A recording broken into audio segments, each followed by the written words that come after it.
नमस्कार, म डाक्टर मुक्तराज लामिछाने हजुरहरु सामु विभिन्न खालका स्वास्थ्य सम्बन्धी जानकारीमूलक भिडियोहरू लिएर उपस्थित हुने क्रममा आज फेरि एउटा नयाँ भिडियो लिएर हजुरहरु सामु उपस्थित भएका छौं।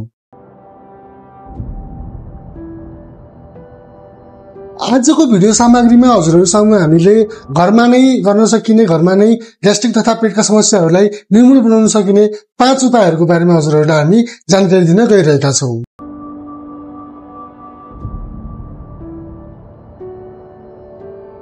यदि हजुरहरुलाई पेट फुलिरहने, ढुस्स भइराख्ने, पेटबाट बढी वायुहरू चलिराख्ने, आवाजहरू आइराख्ने जस्ता समस्याहरू छन् भने त्यो अवस्थामा हजुरहरुको शरीरमा भएको अग्निको कमजोरी भएको हुन सक्छ। त्यस अग्निको कमजोरीलाई घरमा नै निको पार्न सकिने, निर्मूल पार्न सकिने केही उपायहरू हजुरहरुलाई हामी बताउन गइरहेका छौं। त्यो अग्निसँग सम्बन्धित समस्या हजुरहरुले घरमा नै निको बनाउनको लागि चाहिँ सानो टुक्रा हजुरहरुले सुक्रो लिनु होला र त्यसमा थोरै सिधुदुन राखेर र त्यसमा अलिकति कालो जिरा मिसाएर उमालिसकेको त्यो झोल पानी चाहिँ हजुरहरुले खानापछि खाने गर्नुभयो, त्यो सेवन गर्नुभयो भने त्यस अवस्थामा तपाईको त्यो अग्निसँग सम्बन्धित समस्याहरू 5 दिनमा नै निको हुन थाल्छन्।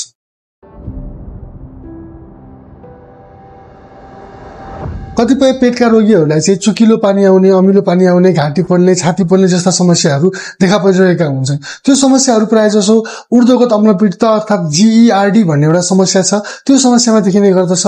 त्यो समस्या निराकरण गर्नको लागि, त्यो समस्या चाहिँ घरमा नै निको बनाउनको लागि हजुरहरुको सानो मुलेठी अर्थात जेठीमधु भन्ने आउँछ, त्यो जेठीमधुको सानो टुक्रा दिनमा 3-4 पटक चुसेर खानुभयो भने यो समस्याबाट हजुरहरुलाई पार लगाउन सकिन्छ अथवा त्यो समस्या निको हुन्छ।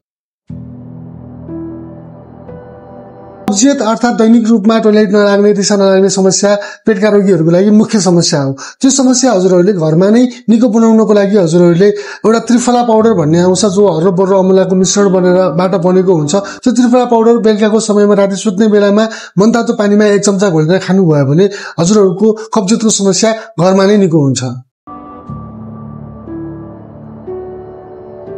कतिपय पेटसँग सम्बन्धित समस्याहरूबाट गुज्रिरहनु भएको बिरामीहरूमा चाहिँ हातखुट्टाहरू पोल्ने, झमझम गर्ने, नसाहरूमा तपाईको दुखाइहरू हुने, शरीरहरू एकदम अररो हुने, कमजोरी हुने जस्ता समस्याहरू पनि देखिने गर्छन्। त्यो समस्या चाहिँ पाचन शक्ति लामो समयसम्म कमजोर भएको कारणले गर्दाखेरि, हजुरहरुको ग्यास्ट्रिकले गर्दाखेरि, नसामा पार्ने असरले गर्दाखेरि ती समस्याहरू हजुरहरुलाई देखिरहेको हुन्छ। ग्यास्ट्रिकले गर्दाखेरि परेको नसामा असर कम गर्नको लागि हजुरहरुले चाहिँ बिहानको समयमा 5 वटा पत्ता घोल टापेको जुन पत्ता पाउँछ, त्यो पत्तालाई 1 चम्चा अश्वगन्धा चूर्णमा राखेर त्यसलाई चाहिँ मिश्री पानीमा घोलेर खाली पेटको समयमा सेवन गर्नुभयो भने अघि मैले भनेका जुन समस्याहरू छन् ती समस्याहरू हजुरहरुलाई 1 हप्तामा नै कम हुन थाल्दछ।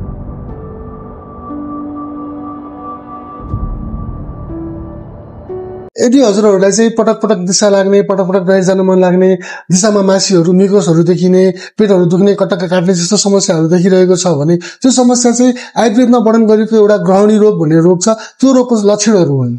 ग्रहणी रोगको समाधानको लागि हजुरहरुले घरमा नै थोरै हिङमा केही कालो जिरा मिसाउने, त्यसमा थोरै सिधे नुन मिसाउने, त्यसमा थोरै हजुरहरुले चाहिँ बेलको चूर्ण मिसाएर त्यसलाई मिसाएर मनतातो पानीमा मिसाएर सेवन गर्नुभयो भने त्यस अवस्थामा ग्रहणी, अघि मैले जुन लक्षणहरू भनेका थिए ती लक्षणयुक्त देखिने ग्रहणी रोग चाहिँ हजुरहरुले घरमा नै निको बनाउन सक्नुहुनेछ। पेटलाई नै सम्पूर्ण रोगहरूको जननी मानिन्छ। यदि हजुरहरुको पेट स्वस्थ रहेको अवस्था छ, हजुरहरुको पेटको अग्नि राम्रो छ भने त्यो बेलामा हजुरहरुलाई कयौं अरू रोगहरू लाग्नबाट हजुरहरु बच्न सक्नुहुन्छ। अग्निको बारेमा हामीले विस्तारमा छुट्टै एउटा भिडियो पनि बनाएका छौं, हजुरहरुले त्यो भिडियो यही च्यानलमा हजुरहरुले हेर्न सक्नुहुनेछ। कतिपय अवस्थामा घरेलु उपचारहरू गर्दाखेरि, घरेलु उपायहरू अपनाउँदै गर्दा पनि हजुरहरुको पेटसँग सम्बन्धित समस्याहरू निको नभएको अवस्थामा हजुरहरुले नजिकै रहेको स्वास्थ्य संस्थामा गएर अथवा कुनै आयुर्वेदिकको चिकित्सकसँग भेटेर राम्रोसँग परामर्श गरेर हजुरको रोगको जटिलता अनुसारले हजुरहरुले औषधि सेवन गर्नुभयो भने त्यो अवस्थामा हजुरहरुलाई अत्यन्त फाइदा हुन सक्छ।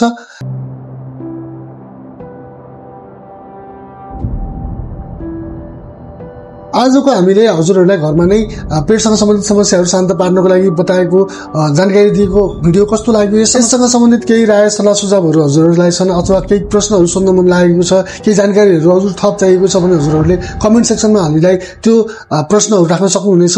हजुरहरुको दिन शुभ रहोस्। नमस्कार।